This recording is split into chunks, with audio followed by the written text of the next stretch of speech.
السلام علیکم ورحمۃ اللہ وبرکاتہ۔ آج ہم سنیں گے ایک بہت ہی عظیم اور مشہور حدیث جو ہماری ہر عمل کی بنیاد ہے۔ حضرت عمر بن خطاب رضی اللہ عنہ روایت کرتے ہیں کہ رسول اللہ صلی اللہ علیہ وسلم نے فرمایا، اعمال کا دار و مدار نیتوں پر ہے، اور ہر شخص کو وہی ملے گا جس کی اس نے نیت کی۔ صحیح بخاری حدیث نمبر 1۔ یعنی اللہ تعالیٰ ہماری اعمال کو صرف ظاہری شکل سے نہیں دیکھتا، بلکہ یہ دیکھتا ہے کہ ہمارے دل میں کیا ارادہ، کیا نیت ہے۔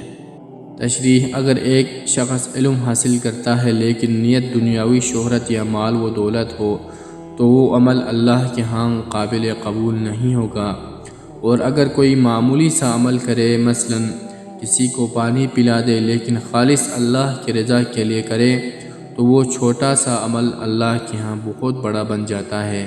اس حدیث سے ہمیں یہ سبق ملتا ہے کہ ہر نیکی کرنے سے پہلے نیت درست کریں، ہر عبادت میں اللہ کی رضا کو مقصد بنائیں، اور ہر عمل کو اخلاص کے ساتھ کریں، چاہے نماز ہو، روزہ ہو، صدقہ ہو یا علم کا حصول، سب کچھ اللہ کی رضا کے لیے ہو۔ اللہ ہماری اعمال کو خالص اپنی رضا کے لیے قبول فرما، ہماری نیتوں کو پاک کر دے اور ہماری اپنی خالص بندوں میں شامل کر لے۔ آمین یا رب العالمین۔